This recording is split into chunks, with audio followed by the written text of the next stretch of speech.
So the Apple MacBook Pro with the M4 chip can't be a mistake like it happened with the MacBook Pro from mid-2019. And I'm telling you that as a Pro user that at this moment I'm using a MacBook Pro M3 Max, and I've been editing these videos for you guys, first of all with the MacBook Pro mid-2012, after with a fully spec'd from 2019, and I can see once again that Apple is going to make the same mistakes that they've done with their Intel processor. And if you want to know why I think that my Apple MacBook Pro M3 Max is the last of a kind, stay tuned after the intro.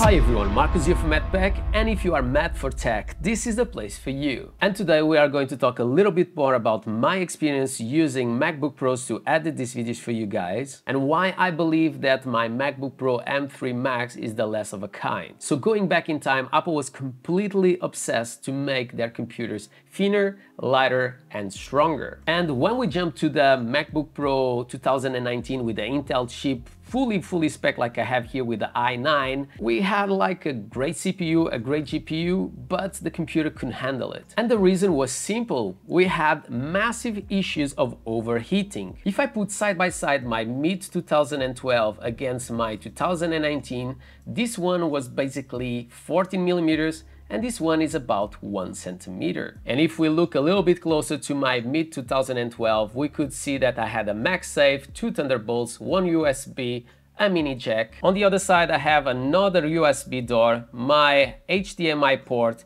and obviously I had a card reader. Looking closer, we can see their obsession to remove all these ports, because in one side I only had 2 USB-Cs, and the other side I had my jack port and other 2 USB-Cs. So in other words, on my mid-2012 I only had 4 ports, and one of them I had to use to charge my MacBook Pro, and on this one I still had 6, and I could still charge my computer through the MaxSafe door. So in other words, I had to basically purchase a hub to allow me to get some extra doors here to charge, a USB-C, my card reader, and 2 USB ports. But that was not just the problem, because for example this one was not touching the table and I could see that I could damage, so I have to even do a small hack to be able to have this on the side and not be so concerned to damage the 2 USB-C doors that I had on my left hand side of my computer. And obviously if you look to the end result, is not really bad, but you can basically break your USB-Cs,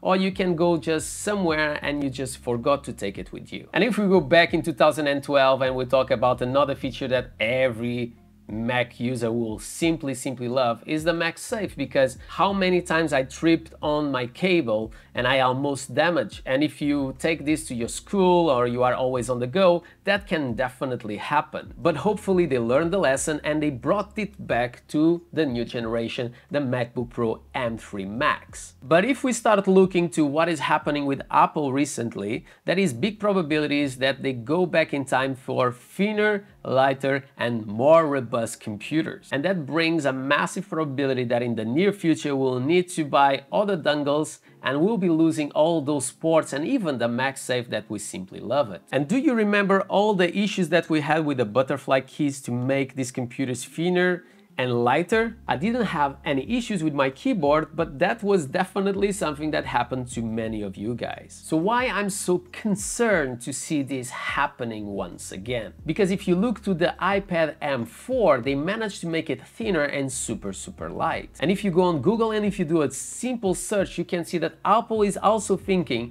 to make the iPhone 17 thinner and lighter and bringing back those old designs. Do you remember Unbox Therapy bending their iPhone with this thinner and lighter design? I still remember, and I have to say that it really scares me, because this design was a massive flaw. And it doesn't finish here. If you look to the approach of Apple for the future products of them, they seem completely obsessed with this. Look to the Apple Watch that is coming out in September. We can see that they also want to make that watch much thinner and lighter. And to be honest, since I've been using always big watches, I don't feel the need. I will definitely prefer that they can sort it out, the problems they always had with battery performance. And that's why from all products from Apple is the only one that I don't own, because I think that the approach from Garmin is a much better offer than what Apple can deliver to us. So if we go back in time and we talk about my experience with MacBook Pros, because I always try to have MacBook Pros because it allows me to be on the go, and if I have to go somewhere I can take it with me. My MacBook Pro from 2019 obviously was much more powerful than my old Mac from mid-2012. But even if this one was an i9, 64 gigs of RAM, 4 terabytes of SSD, and it was not cheap whatsoever,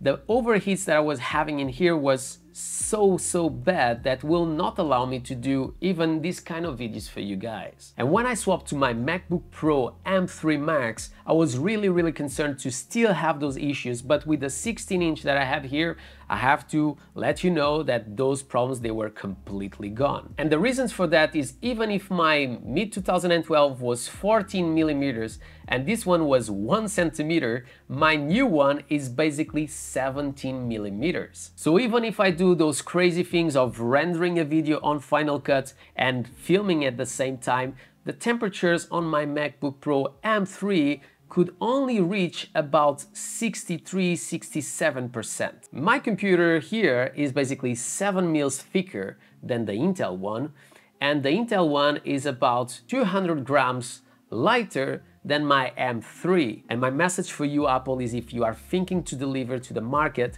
a MacBook Pro thinner and lighter and sacrificing cooling and performance, I have to say that that computer will be a complete waste of time, because my MacBook Pro mid-2019 was a massive disappointment. And if that happens, I definitely believe that you as a Pro user should stick to one of their oldest options, like the MacBook Pro M3 Max. So what is your thoughts about that? Do you think that Apple is going to do that to their new MacBook Pro M4? My name is Marco, this is madpack. If you enjoyed this video, don't forget to subscribe to the channel, comment below, smash the thumbs up, do whatever you want, but always with a smile on your face, and I hope to see you in the next one.